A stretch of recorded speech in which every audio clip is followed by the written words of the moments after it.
नमस्कार दोस्तों, मेरा नाम प्रमोद वाघ है।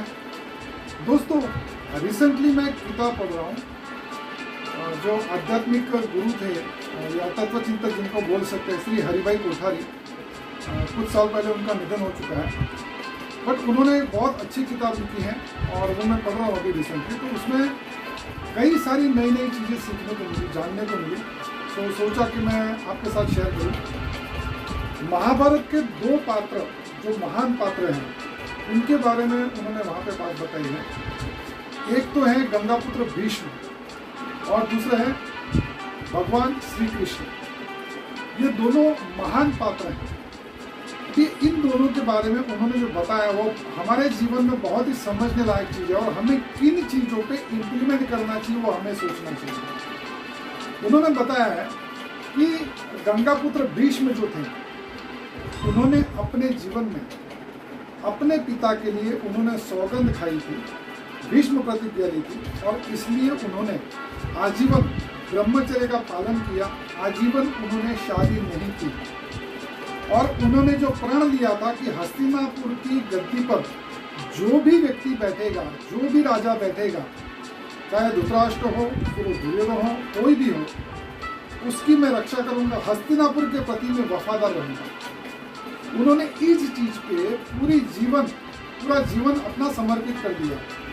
हालांकि उनको इसकी वजह से कई बार पाप और पुण्य के बीच में तुलना करने के बावजूद, उनको धर्म अधर्म के साथ तुलना करने के बावजूद अधर्म का पक्ष लेना पड़ा, क्योंकि उन्होंने एक सौगंध खाई थी, एक भीष्म प्रतिज्ञा ली थी। और मैं ये मानता हूँ कि ये जो चीज़ है वो एक तरह से आप बोल सकते हैं कि एक बंधारण निष्ठता जो उनकी थी, मतलब ऐसा बोल सकते हैं कि कॉन्स्टिट्यूशनलिस्ट। एक जब बंधारण बनता है तो उसको बोलते हैं कॉन्स्टिट्यूशन। तो वो बंधारण निष्ठ थे, तो उसका मतलब ही वॉज अ कॉन्स्टिट्यूशनलिस्ट। जबकि श्री कृष्ण भगवान श्री कृष्ण उन्होंने क्या किया, उन्होंने आप अगर उनका पूरा जीवन देखें तो तकलीफों से भरा हुआ था। भगवान श्री कृष्ण का जब जन्म हुआ तो उनको जेल में जन्म लेना पड़ा, कारावास में जन्म लेना पड़ा। उनको वहाँ तुरंत कुछ देर के बाद में अपने माता पिता से अलग होना पड़ा। बचपन में ही खुद के मामा जो थे उनकी हत्या करनी पड़ी।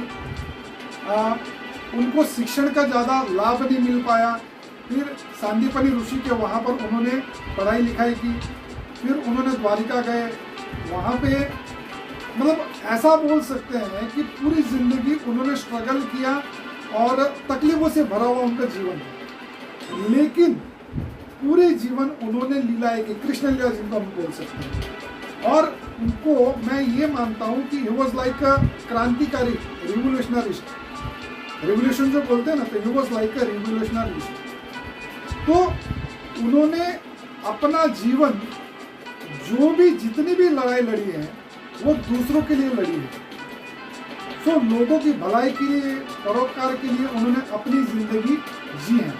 सो एक तरफ गंगापुत्र भीष्म, ही वॉज लाइक अ बंधारणनिस्ट, कॉन्स्टिट्यूशनलिस्ट, और भगवान श्री कृष्ण जिन्होंने आजीवन तकलीफों का सामना किया लेकिन कृष्ण लीला दिखाई, अलग अलग तरीके से लोगों को मदद की, परोपकार में जीवन जिया, परोपकार के लिए युद्ध भी लड़े, लोगों की सहायता की, मदद की, पूरा जीवन।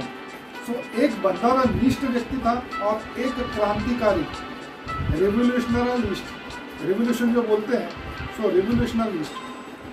सो ये मैंने चीज़ पाई कि हमें यदि अपने जीवन में किसी भी तरह की तकलीफ आती है, चाहे स्टूडेंट हो, हाउसवाइफ हो, बिजनेसमैन हो, प्रोफेशनल हो, एंटरप्रेन्योर हो, कोई भी व्यक्ति हो, यदि जीवन में किसी भी तरह की तकलीफ आती है हमें, तो हमें अलग अलग तरीके उसके ढूंढने पड़ेंगे, उसका रास्ता निकालना पड़ेगा। क्योंकि मैं ये मानता हूँ कि तकलीफ कोई भी हो, हर समस्या का समाधान होता है, हर ताले की चाबी होती है, उसके बिना ताला बनता नहीं है। तो ये मुझे लगा कि आपके साथ शेयर करूँ और किसी नए टॉपिक के साथ में हम लोग दोबारा मिलेंगे नए वीडियो में। सो मिलते हैं अगले वीडियो में। Thank you so much. All the best. God bless you. Thank you.